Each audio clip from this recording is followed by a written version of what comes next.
Javal McGee, his first dunk was dunking two balls on two different goals. They set up a second goal next to the first one. Was able to just dunk two of them. Pretty creative. Probably the most creative one of the night. And really spectacular when you consider that he got off the rebound for the second one. I thought was just a wonderful way to do that. Exactly. Then his second dunk, he throws it down. He throws three of them down in one go. Took him a Not my couple. favorite, but Yeah, took him a couple tries with John Wall throwing it up to him, but he was able to dunk all three. oh come on, you were talking rookie sophomore game. He should be able to get on first try with John Wall throwing the ball to him. You would think so, but that's not what happened. Blake Griffin, his first one, just a 360 dunk. Nothing special, nothing spectacular. Gets a 49. You can kind of see, again, you can play conspiracy theorist. They need John Wall, or they need Blake Griffin in the finals some way, somehow. Even throwing down crap is going to basically get him a 50. His first two dunks, really, in all honesty, were not great. And No, they were not. and the fact that DeMar DeRozan didn't make it to the second round, I think, was a little bit of homerism because I don't think that was really. Yeah, DeRozan got screwed on his first dunk. Should have been more than a 44. Ibaka got screwed on his first dunk. Should have been a 50, which would have tied Blake Griffin at 95. But that's just, again, conspiracy theorists. You got to have Blake Griffin. I don't know why McGee. Maybe it's just McGee was the most creative of everyone, so he had a legit reason to be there. So it's McGee and Griffin in the final round. Griffin throws down the Vince Carter elbow dunk, but he throws a little flair into it by throwing it off the backboard first. Vince Carter didn't throw it off the backboard; he just ran and did the dunk. And then his second dunk, it was a great prop use, great hype for the dunk.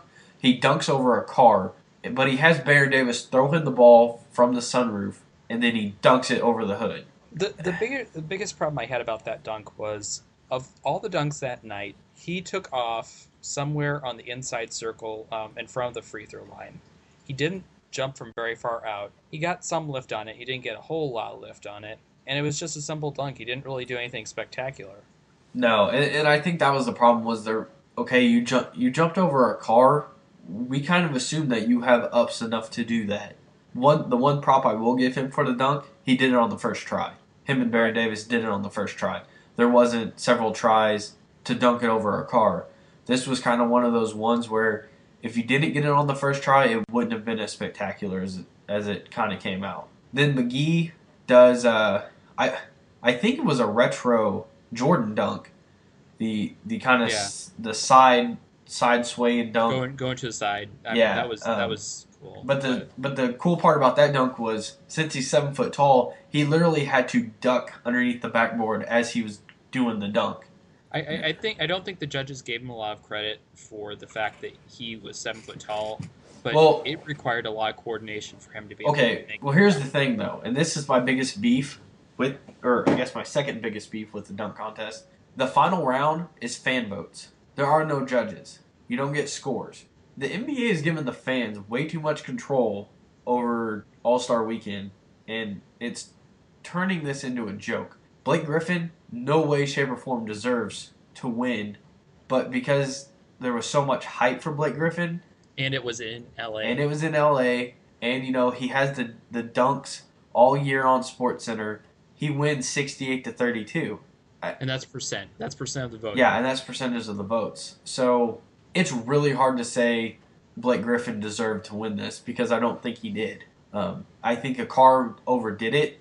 It was a cool idea, but no, the choir overdid it. It wasn't the car. It was the choir. Well, the dunk event turned into a WWE event. There was so much going around and hyping everything up and talking trash. Like, that's all they did. The coaches, they need to do away with the coaches.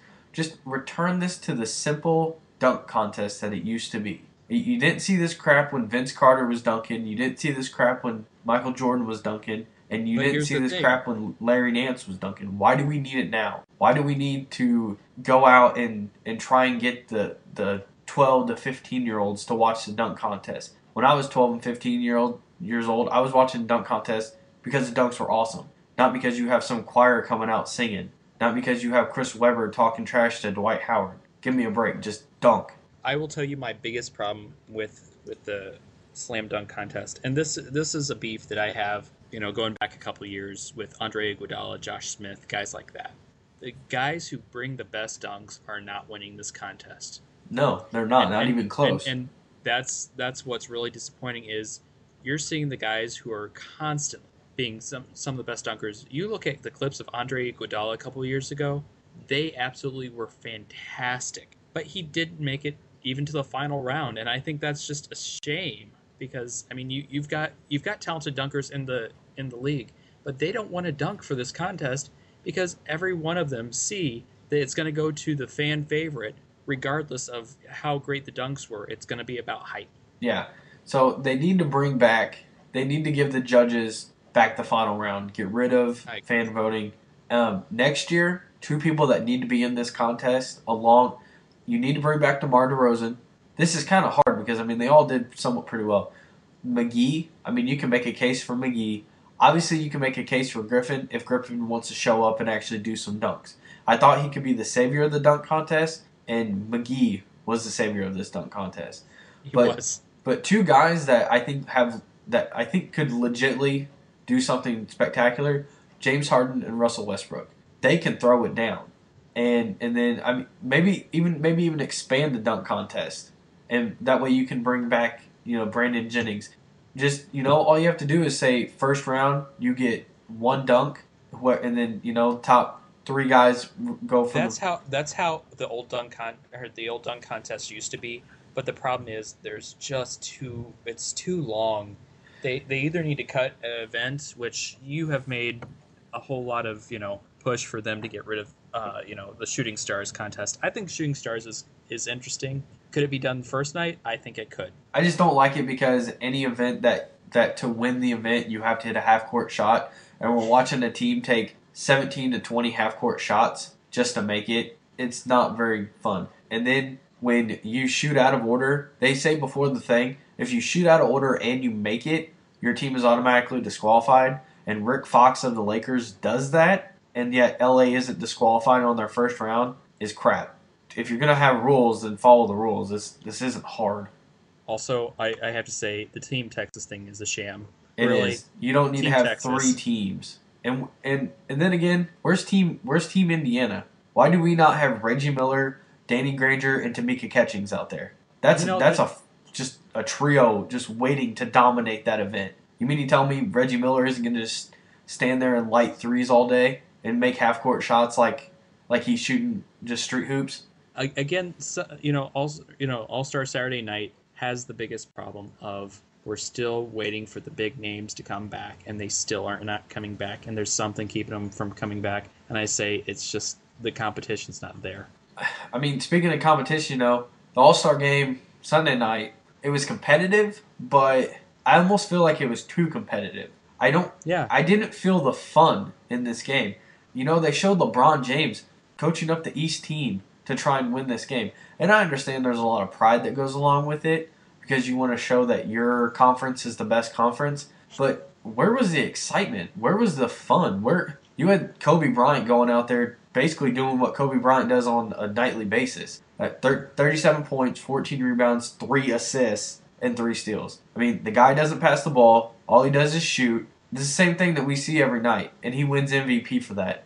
I'm not saying he doesn't deserve it. And, LeBron James throws down only the second triple-double ever in All-Star history with 29 points, 12 rebounds, and 10 assists. And obviously, because the East didn't win, he gets overlooked. But I feel like this game was a huge letdown. I felt like there was a lot more going into this game. With the teams that were assembled, would have made it a lot more fun, and it just did not. The only real dunks that we saw that really kind of said, okay, finally an All-Star game dunk. There were 3 of them. One was Blake Griffin's dunk in the first half. The alley-oop? The alley-oop. I mean, it was something, we wanted Blake Griffin nice to get alley-oop. But considering he didn't actually dunk it, that's fine too. He threw it through the goal. Second half, though, Bryant throws down a monster dunk. And then which one? I think Kobe had the 2 best. Where the next play, Kevin Durant throws it down. I mean, it was within like a couple seconds of each other. I remember what you're talking about. You're talking about the Kobe Bryant one where he dunks it backwards. He does a double pump backwards dunk. Yeah. And he had one in the very couple first minutes of the game where he did the up and under dunk, which I think was the best dunk of that game. But I feel like there just wasn't really any pizzazz. I guess it just wasn't what I was expecting. Like, it felt more like an actual basketball game than it did. Like, the rookie-sophomore game was more exciting to watch than this game. It was more competitive, too.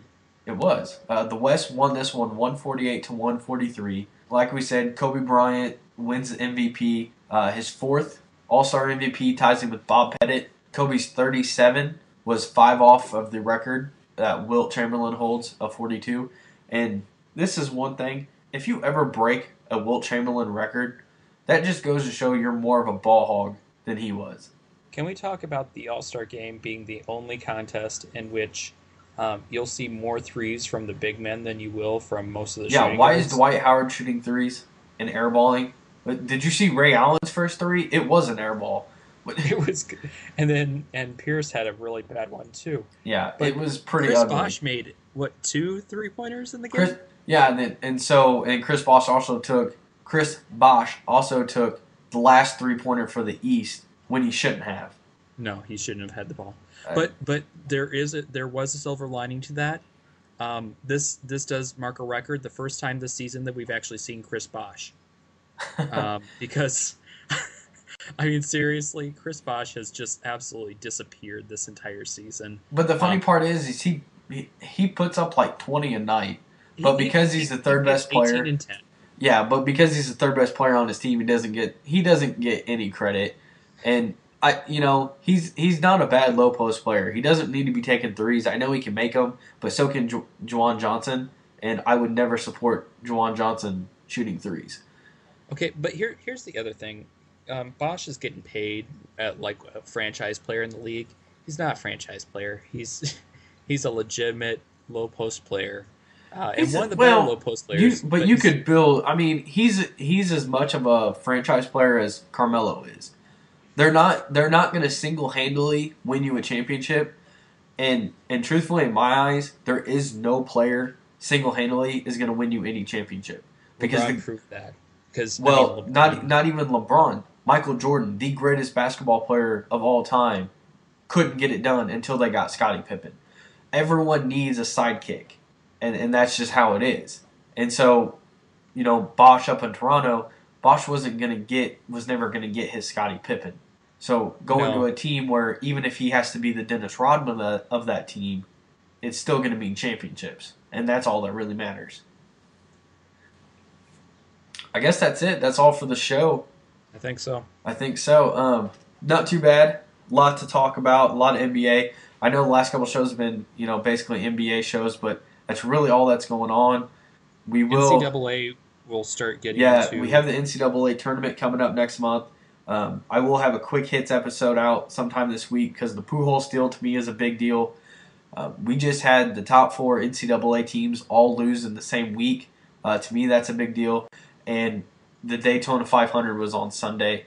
So those are going to be probably the 3 stories I cover on the quick hits episode that I'm going to try and put up in the next couple of days. Thursday's the NBA trade deadline. We're going to try and get something out Thursday, Friday night, somewhere around there. That way, we can keep following all that. So that's been our show, and we will bring you guys some more good stuff later this week.